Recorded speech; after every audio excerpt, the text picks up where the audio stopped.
할렐루야. 아멘. 서로 인사하겠습니다. 하나님이 당신을 축복하십니다. 하나님이 축복하십니다. 하나님이 축복하십니다. 오늘도 참 좋은 날인 줄로 믿습니다. 하나님의 크신 은혜와 복이 사랑하는 성도 여러분들에게 언제나 함께 하시기를 예수님의 이름으로 축복을 드립니다. 지난 겨울은 유난히 추운 그런 날들이 많았던 것 같습니다. 앞으로도 한두 번의 추위는 더 있겠지만 기상청 예보로는 이번 주 후반부가 되면 봄 날씨가 될 것 같다는 그러한 예보가 있었습니다. 어쨌든 환절기인데 건강관리 잘 하셔서 건강하게 봄을 맞이하는 우리 성도 여러분들 되시기를 예수님의 이름으로 축복을 드립니다. 아멘. 오늘 시골 총각 선생님이 출근길에 시냇물을 건너가다가 징검다리를 잘못 밟아서 물에 빠졌습니다. 그래서 신발과 바지가 물에 흠뻑 젖고 말았습니다. 때마침 서울에서 내려오신 어머니가 집에 머물고 있어서 그는 되돌아가서 이 물에 빠지고 옷을 갈아입어야 되는 그 상황을 어머니에게 말씀을 드렸습니다. 그랬더니 어머니가 하시는 말씀이 내가 밟았던 잘못 노임들을 바로 놓았냐고 물어보십니다. 아니요, 신발과 바지가 다 젖어서 옷을 갈아입을 생각이 미처 그 생각을 하지 못했습니다 라고 말을 했더니 어머니가 말씀하시기를 그런 식으로 해서 내가 무슨 선생이 되겠다고 그러냐, 얼른 가서 다른 사람들이 잘 건널 수 있도록 돌을 바로 놓고 오너라. 그리고 나서 옷을 갈아입도록 해라. 이렇게 말씀을 하십니다. 빨리 바지를 갈아입고 학교에 가야 되기 때문에 조금 서운한 마음도 있었지만 어머니의 말씀이 100번 생각을 해도 맞는 말씀이라 이 선생님은 아무 말 없이 돌아가서 물에 그 다리를 징검다리를 바로 놓아서 다른 사람이 더 이상 빠지지 않도록 돌을 잘 챙겨놓고 돌아왔습니다. 그날 이후 이 선생님은 무슨 일을 하든지 늘 돌을 바로 놓는 마음으로 아이들을 가르치고 모든 행동을 했습니다. 그 결과 그 선생님은 정말 모든 사람들이 존경받는 훌륭한 선생님이 되었고, 그리고 교장 선생님이 되어서 퇴역할 때까지 많은 사람들로부터 존경을 받을 수 있었다고 합니다. 자, 이렇게 돌을 바로 놓는 마음이 우리에게도 있어야 한다는 것입니다. 먼저 내가 하나님 앞에서 바르게 서야 다른 사람도 바르게 설 수 있도록 도와줄 수 있다는 것입니다. 우리는 때때로 환경을 핑계대거나 다른 사람을 탓할 때가 많이 있습니다. 그러나 환경이 나의 평안을 방해하지 않는 것, 세상이 나의 영성과 인격을 어지럽히지 못하는 것, 그리고 이것이 바로 하나님의 사람들이 이 세상을 살아가는 그러한 삶이 되어야 하는 겁니다. 다시 말하면 세상의 그 어떤 것도 우리의 영성이나 우리가 하나님 앞에서 평안을 누리며 살아가는 모든 것에 방해받지 않는 그러한 영성을 가져야 된다고 하는 것입니다. 이런 바른 영성이라고 하는 것은 우리가 하나님 앞에 어떤 마음을 가지고 살아가느냐에 따라서 달라진다고 하는 것입니다. 유명한 철학자인 플라톤이라고 하는 사람은 한번 주위 사람들에게서 심각한 오해를 받은 적이 있었다고 합니다. 그래서 많은 사람들이 그를 비방하는데도 불구하고 그는 자신의 처지를 변명하거나 혹은 다른 사람에게 어떤 이 오해를 풀려고 하는 노력을 하지를 않습니다. 그래서 제자가 하루는 플라톤에게 물어봤습니다. 선생님 왜 변명을 하지 않으십니까? 그랬더니 플라톤은 다음과 같이 말을 합니다. 그들의 비난을 종결시키는 것은 나의 변명이 아니라 그들의 비난을 침묵시킬 수 있는 유일한 길은 내가 바로 올바로 행동하는 것뿐이다 라고 말을 했다고 합니다. 세상을 살아가다 보면 간혹 오해로 인해서 비난을 받을 때가 우리에게는 적지 않게 있습니다. 세상 안에 살지만 세상에 파묻혀 살지 않고 세상을 이기고 변화시키며 살아가는 사람, 이것이 바로 그리스도인의 삶이 되어져야 한다는 것입니다. 사랑하는 성도 여러분, 모두 날마다 돌다리를 바르게 놓는 그리스도인의 삶으로 세상에서 빛처럼 소금처럼 살아가는, 그래서 세상에서 예수 이름이 영광을 받고 우리 모두가 주님께로부터 칭찬 듣는 그러한 삶을 살아가는 저와 여러분들이 되실 수 있기를 예수님의 이름으로 축복을 드립니다. 아멘. 자, 우리가 2월은 모이기를 힘쓰는 건강한 교회를 우리가 주제로 말씀을 나누고 있습니다. 첫 번째 주에는 왜 우리가 열심히 모여야 되는가, 모임의 중요성과 목적에 대해서 말씀을 드렸습니다. 우리가 모이는 목적 그리고 모임의 중요성은 뭐냐면 우리가 모여서 하나님을 예배하고 찬양하는 일이기 때문에 그렇다. 그리고 힘을 모아서 역동적인 사역을 할 수 있기 때문에 우리는 열심히 모여야 된다. 서로 위로와 격려를 통해서 함께 성장할 수 있기 때문에 열심히 모이는 일이 중요하다라고 말씀을 드렸습니다. 지난주에는 초대교회 모습을 통해서 초대교회 성도들은 교회에 모여서 무슨 일을 했을까? 열심히 모이라고 했는데 열심히 모여서 무슨 일을 했을까에 대한 말씀을 드렸습니다. 초대교회는 이 교회를 중심으로 열심히 모여서 사도들의 가르침을 받았다 그랬습니다. 그래서 교육하는 일에 열심을 냈고 두 번째로는 식사를 포함한 교제를 나누었다. 이 교제에는 세상을 향한 어려운 이웃들을 구제하는 일까지를 포함하고 있다라고 말씀을 드렸습니다. 그리고 세 번째로는 오로지 기도하는 일에 힘썼다라고 하는 사실을 말씀드렸습니다. 오늘은 초대교회가 교회에 열심히 모여서 교육과 교제 그리고 기도에 힘쓴 결과 어떤 현상들이 나타났는가에 대한 말씀으로 함께 은혜를 나누려고 합니다. 지난 시간에 말씀드린 것처럼 초대교회는 성령의 임하심과 함께 교회가 세워지고 놀라운 부흥의 역사를 이루었습니다.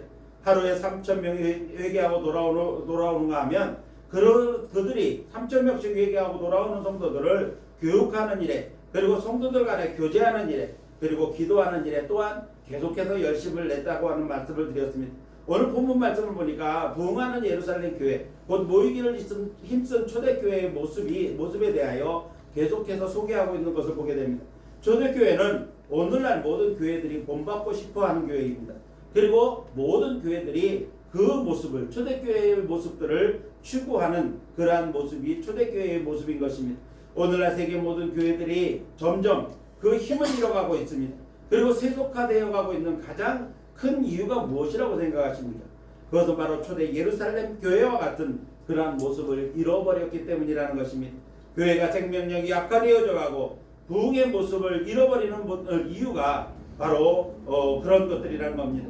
여러분들도 보고 듣는 오늘날 교회의 모습과 그리고 본문에서 읽은 사도행전의 초대교회의 모습이 다른 점을 무엇이라고 느끼며 또 어떻게 생각하고 계십니까? 그리고 하나님이 기뻐하시는 건강한 교회는 과연 어떤 교회라고 여러분들은 생각하십니까?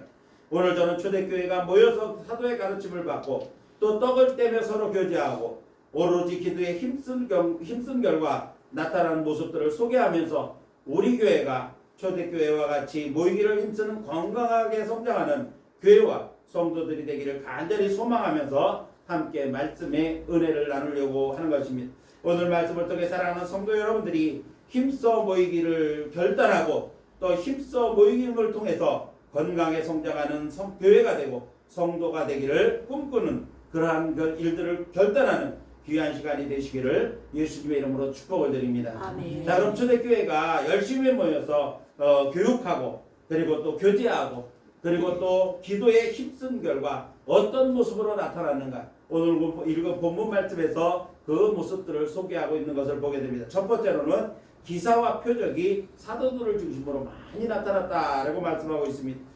초대교회에 나타난 현상들을 보면 사람들이 두려워했다 했습니다. 오늘 본문 말씀 43절 말씀을 보면 사람마다 두려워하는데 했습니다.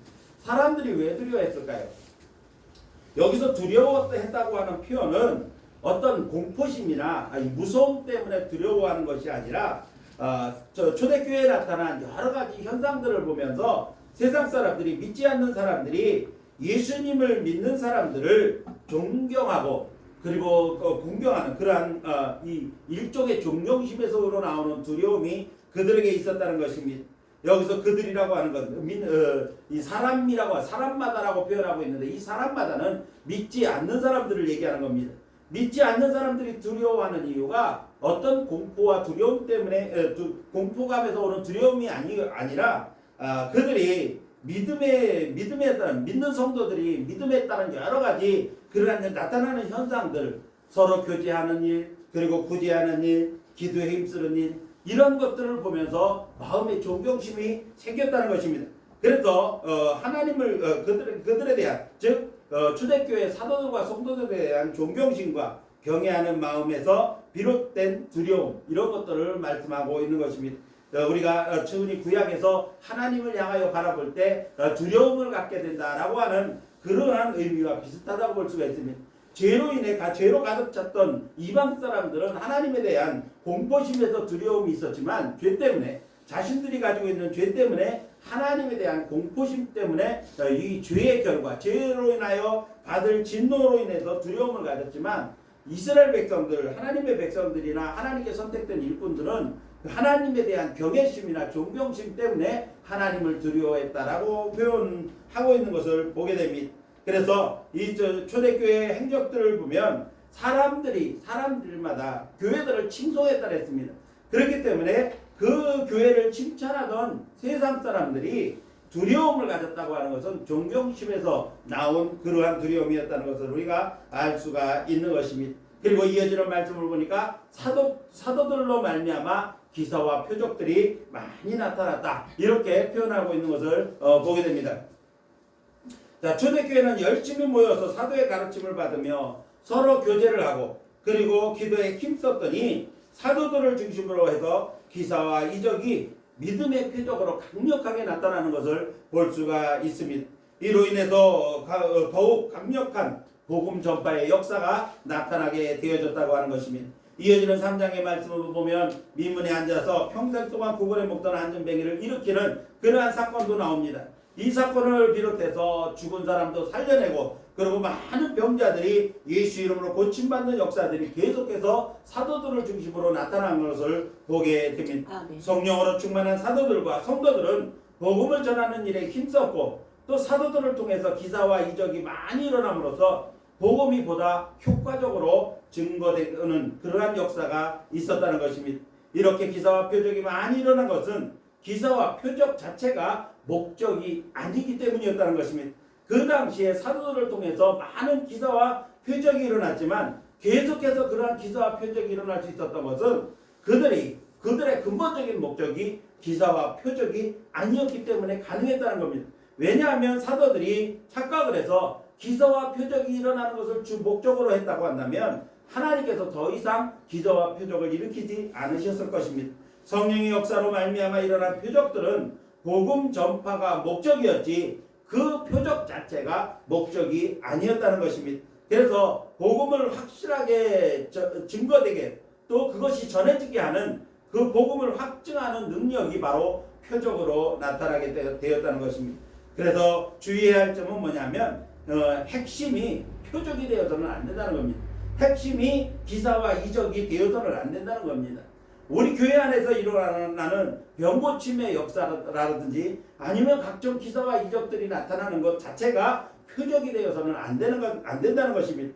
그것을 갖다 그 역사를 일으키시는 하나님, 즉 복음이 주된 그러한 주체가 되어져야 한다는 것입니다.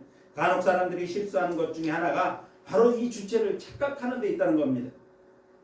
복음 전파의 핵심이 복음 자체이신 예수 그리스도가 되어야 하는데 예수 그리스도에는 관심이 없고 일어나는 기사와 표적에만 관심을 집중하는 어리석음을 범하는 사람들이 상당히 많다는 것입니다. 그래서 예수님도 이 사실을 한탄하셨습니다. 예수님께서 복음을 전하실 때마다 가는 곳마다 많은 무리들이 따랐습니다. 그런데 그들이 예수님을 따르는 그러한 목적이 뭐냐? 예수님의 말씀을 듣고 자신들의 삶이 거듭나고 변화되어지는 것이 목적이 아니라 예수님께서 일으키시는 기사와 이적의 목적이 있었다는 것입니다. 그래서 병자들을 많이 데려오고 그리고 예수님께서 오병이의 기적을 일으키셔서 많은 사람들을 먹이시는 이 일에만 초점이 되어 있었다는 것입니다. 예수 그리스도 자체 하나님의 아들 예수 그리스도 우리를 구원하시기 위하여 오신 예수 그리스도에 대해서는 관심을 갖지 않고 일어나는 그 표적에만 관심을 갖고 있었다는 것입니다. 수많은 군중들이 예수님이 계신 곳마다 수없이 몰려들었는데 그 목적이 예수님에 대한 관심보다 예수님께서 행하시는 기사와 표적들 때문이었다는 사실입니다. 그래서 예수님도 그렇게 그러한 사실들에 대하여 한탄하셨다는 겁니다. 요한복음 6장 26절 말씀을 보니까 너희가 떡을 먹고 배부른 까닭에 나를 따르지 않느냐, 나를 찾지 않느냐 이렇게 말씀하시는 것을 보게 되어지는 것입니다. 물론 믿음으로 기사와 표적이 많이 일어나야 됩니다. 그러나 그것은 믿지 않는 자들에게 복음을 확실하게 증거할 수 있는 방법이 되기 때문입니다. 말씀으로 가르치고 말씀으로 전도해도 그것이 사람들에게 믿어지지 않으니까 그들을 확실하게 믿게 하기 위해서 기사와 이적이 일어나는 것입니다. 그러나 그것이 목적이 되어서는 안 된다는 겁니다. 복음의 핵심은 예수 그리스도가 주체가 되어져야 한다는 사실입니다. 아멘. 사도 베드로의 설교의 핵심도 예수 그리스도의 십자가에서 벗어나지를 않았으며 그 복음이 전해 들었을 때 그들이 듣던 사람들이 형제들아 우리가 어찌할꼬 하며 회개했던 것입니다. 예수님을 따르던 수많은 무리들과 그리고 베드로가 솔로몬 행각에서 전도했을 때 그 설교를 들었던 사람들과의 이 차이점이 무엇이냐면 예수님을 따르던 무리들 중에 대부분의 다는 아니겠지만은 대다수의 무리들이 예수님께서 일으키시는 기적을 바라보고 그리고 예수님을 따랐던 사람들이 많았습니다. 그런데 사도 베드로가 설교할 때는 십자가 예수 그리스도와 십자가를 전할 때 예수 그리스도의 부활을 전할 때 그 십자가 예수 그리스도와 십자가 그리고 부활에서 벗어나지를 않았을 때 그 복음을 전해드는 수많은 사람들이 형제들아 우리가 어찌할꼬 회개하며 돌아왔다는 사실입니다. 초대교회는 열심히 모여 사도들에게 배웠습니다. 그리고 떡을 떼며 교제했습니다. 그리고 힘을 모아 열심히 기도했습니다. 그럴 때 사도들을 중심으로 해서 기사와 표적이 많이 일어나므로 복음이 보다 확실하게 증거되었습니다. 이제 우리 조은유교회가 열심히 모여서 교육하고 교제하고 기도에 힘쓰므로 기사와 표적이 많이 나타나는 건강하게 성장하는 교회가 될 수 있기를 예수님의 이름으로 축원합니다. 아멘. 두 번째로 초대교회가 열심히 모여서 또 교육하고 교제하고 기도에 힘쓸 때 나타난 현상이 무엇이냐면 유무상통의 역사가 일어났다고 하는 겁니다. 본문 44절과 45절 말씀을 보면 믿는 사람이 다 함께 있어 모든 물건을 서로 통용하고 또 재산과 소유를 팔아 각 사람의 필요를 따라 나눠줬다 이렇게 말씀하고 있습니다. 이어지는 사도행전 4장 32절 말씀을 보니까 믿는 무리가 한마음 한뜻이 되어 모든 물건을 서로 통용하고 자기 재물을 조금이라도 자기 것이라고 하는 이가 하나도 없더라 이렇게 표현하고 있습니다. 자, 유무상통이라고 하는 말은 무슨 말이냐, 문자적으로 보면 있는 것과 없는 것은 서로 통한다 이런 뜻입니다. 그런데 본문에서는 어떤 의미로 쓰여지고 있는가 하면 있는 사람들이 있는 것을 자기 것을 다 내놓고 없는 사람들은 내어놓은 것 또 교회에 드려진 그러한 물건들을 필요를 따라 서로 나누어 쓰는 그러한 것들을 바로 유무상통이라 그렇게 의미합니다.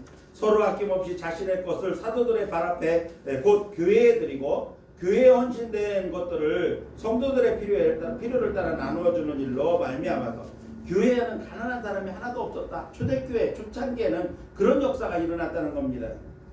자신들의 것을 하나님 앞에 드린 겁니다. 모든 재산을 다 팔아서 하나님 앞에 드렸습니다. 하나님 앞에 드리면 교회는 그것을 관리하는 일에 있어서 없는 사람, 필요한 사람들에게 그것을 나누어 주었다는 겁니다. 물론 교회 운영에도 필요한 것들을 사용했겠습니다만은 교회가 없는 사람들을 돌아보고 또 가난한 이웃들을 돌아보는 일에 그 재물들을 성도들이 바친 재물들을 사용했다는 것입니다. 여기는 물론 부작용도 있었습니다.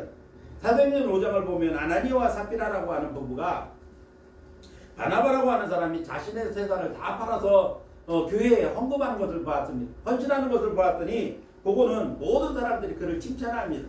그랬더니 자기도 칭찬을 받고 싶었습니다. 그래서 자신의 재산을 다 팔았는데 다 팔아서 하나님께 드리려고 하다 보니까는 아까운 생각이 드는 겁니다. 그래서 파는 값의 일부를 감추어 두고는 사도들 앞에 가서는 이게 전부 다 파는 거 다 가져왔다 이렇게 말을 합니다.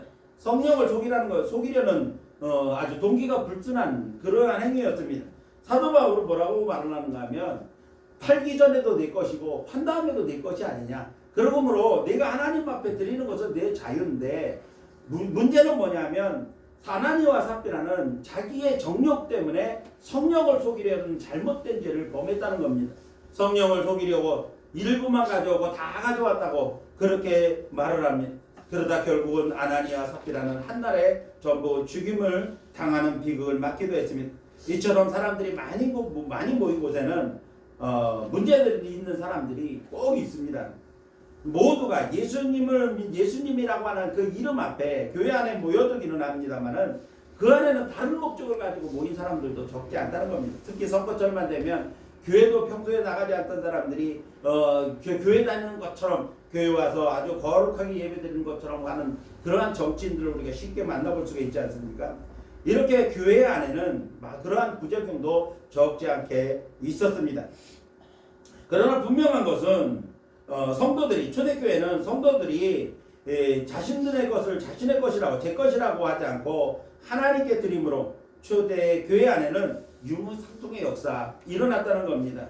하나님 앞에 드린 대로 그것을 가난한 사람들의 필요를 따라 나누어짐으로 그것이 모든 사람들에게 칭찬거리가 되지 않을 수가 없었다는 것입니다. 이런 유무상통의 역사는 성령의 충만한 역사로 말미암아 함께 모인 성도들을 통해 일어난 역사입니다. 유무상통의 역사는 공산주의에서도 주장하는 바입니다. 공산주의라고 하는 말이 무슨 말입니까? 공동생산에서 공동분배라고 하는 그러한 표가 바로 공산주의입니다. 그런데 공산주의가 성공하지 못하는 이유가 무엇이냐면 그것은 지극히 인간적인 방법이기 때문에 그렇습니다. 사람들이 각자가 가지고 있는 욕심이 있습니다. 더 많이 소유하고 있는 그러한 소유욕이 있는데 그것을 공동으로 생산했다 해서 남들보다 더 많이 가지려고 하는 욕심이 사람들 마음속에 있는데 그게 인간적인 방법으로 제어되는 것이 아니라는 겁니다. 그러다 보니까 서로의 욕심을 챙기려다 보니까는 이 공산주의가 의미는 좋지만 세상에서는 성공할 수가 없는 그러한 것입니다. 본래 인간의 정욕적인 본능을 가진 존재이기 때문에 인간적인 방법으로는 유무상통이 이루어질 수가 없다는 말입니다. 그러나 초대교회 유무상통은 성령의 역사로 이루어진 사랑의 공동체였기 때문에 그것이 가능했다는 것입니다. 진정한 그리스도의 사랑이 그들 안에 충만했기 때문에 그들이 그것이 가능했다는 것입니다. 사랑하는 성도 여러분, 열심히 모여 말씀을 배우고 사랑으로 교제하며 오로지 기도에 힘쓸 때 성령이 역사하심으로 사랑의 공동체가 형성되어지고 그 안에서 유무상통의 역사가 일어나는 것입니다. 우리 안에 은혜가 충만할 때, 성령으로 충만할 때 우리는 하나님 앞에 드러내는 일도 그리고 형제들끼리 서로 나누는 것도 아깝지가 않습니다. 그러나 우리의 믿음이 연약해지고 내 안에 성령의 충만함이 사라졌을 때는 작은 것 하나도 아까워서 드리기가 힘든 그러한 상황이 되어버린다고 하는 것입니다. 그렇기 때문에 유무상통의 역사는 성령으로 충만한 사랑의 공동체 안에서만 가능하다는 것입니다. 이 사랑하는 우리 조은익교회가 성령의 역사로 말미암아 사랑의 공동체가 형성되고 그것으로 말미암아 우리 교회 안에 유무상통의 역사로 인하여 나누고 베푸는 역사가 일어날 수 있기를 예수님의 이름으로 축복을 드립니다. 세 번째로 초대교회가 열심히 모여서 교제하고 또 배우고 그리고 기도에 힘썼더니 어떤 일이 일어나는가 하면 계속적인 사랑의 교제가 이루어졌습니다. 본문 46절 말씀 보니까 날마다 마음을 같이하여 성전에 모이기를 힘쓰고 집에서 떡을 떼며 기쁨과 순전한 마음으로 음식을 먹고 이렇게 표현하고 있습니다. 이것은 지속적인 교제가 이루어졌다고 하는 그 사실을 구체적으로 표현하고 있는 것입니다. 초대교회 성도들은 날마다 성전에 모이는 유대 전통의 습관에 따라 행동으로 그들의 신앙을 표현했던 것으로 보여집니다. 유대교는 예루살렘 성전을 중심으로 해서 모이기를 힘쓰는 모이는 일에 열심을 내는 것이 바로 유대교의 전통입니다. 그렇기 때문에 이 예루살렘 교회, 초대 예루살렘 교회에 모인 성도들도 이제 개종을 하고 예수님을 믿기는 하지만 유대교의 그 습관들이 그대로 남아있는 겁니다. 그래서 그들은 모이는 일에 열심을 내는 것이 내 신앙의 어떤 기준이 된다라고 생각을 했던 것 같습니다. 그래서 그 성도들은, 초대교회 성도들은 열심히 일단 성전에 모이기를 힘썼던 그러한 모습으로 보여지고 있는 것입니다. 본문이 기록될 당시 초대교회가 막 탄생할 그러한 시점에는 유대교 지도자들과 바리새인과 같은 유대교와 이렇게 충돌이 거의 없었을 때입니다. 그렇기 때문에 솔로몬의 각에서 막 3,000명, 5,000명씩 모여서 베드로가 설교를 해도 유대교 지도자들이 그리 신경을 쓰지 않았을 때였던 겁니다. 그러나 그들이 모여서 이제 모임의 숫자가 점점 더 세력화되어 가는 것처럼 보이니까 유대교 지도자들이 긴장을 하기 시작하면서 핍박이 시작된 겁니다. 초대교회 모임 장소는 마가 요한의 다락방을 비롯해서 솔로몬 행각과 같이 대형 집회가 가능한 장소가 이제 초대교회 모임 장소였던 것으로 보여집니다. 그들이 모일 때마다 한 일이 무엇입니까? 찬양과 예배가 자연스럽게 드려지고 또 이런 모임과 예배는 매우 자연스럽게 진행되고 어떤 오늘날 교회 예배처럼 이렇게 뭐 형식에 갇혀서 순서대로 진행된 것이 아니라 모이면 자연스럽게 그러한 어떤 찬양과 예배가 진행되어졌던 것으로 보여집니다. 쉽게 말하면 오늘날 우리 길거리 공연이라고 하는 이 버스킹과 같은 거 있지 않습니까? 자연스럽게 참여하는 그러한 찬양 예배, 그러한 예배가 이 초대교회의 주된 예배였던 것입니다. 그 가운데 사도가 찬양을 드리다 사도가 일어나서 또 말씀을 전하고 함께 통성으로 기도하는, 그래서 성령의 역사가 임하는 이러한 것이 초대교회 예배 형태였다는 것입니다. 그런 가운데 그들이 모일 때마다 식사와 함께 교제를 나누었고, 여기 한 가지 덧붙여서 추가된 것이 뭐냐면 주님께서 명하신 성찬식이 계속해서 거행되었다는 것입니다.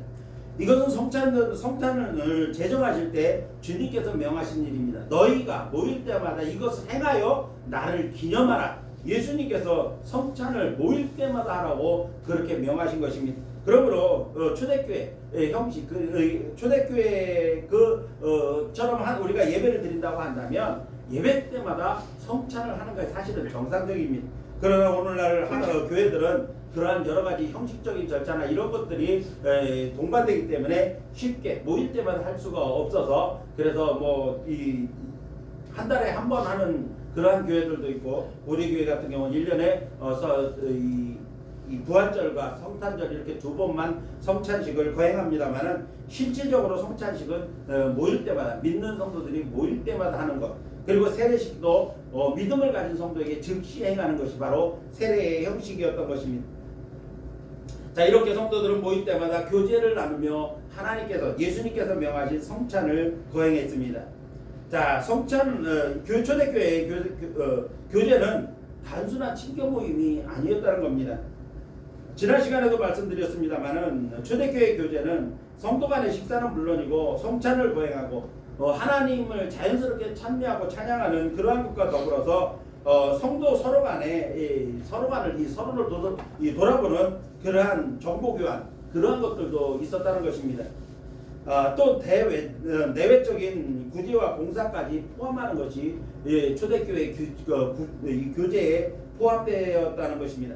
즉 오늘날과 같이 교제하면 보통 우리가 친교 모임으로 생각합니다만은 그것을 넘어서 성도 간의 돌봄과 더불어서 이웃에 대한 나눔과 그 다음에 그들을 보살피는 일까지도 모두 포함하고 있는 것이 바로 교제라는 것입니다.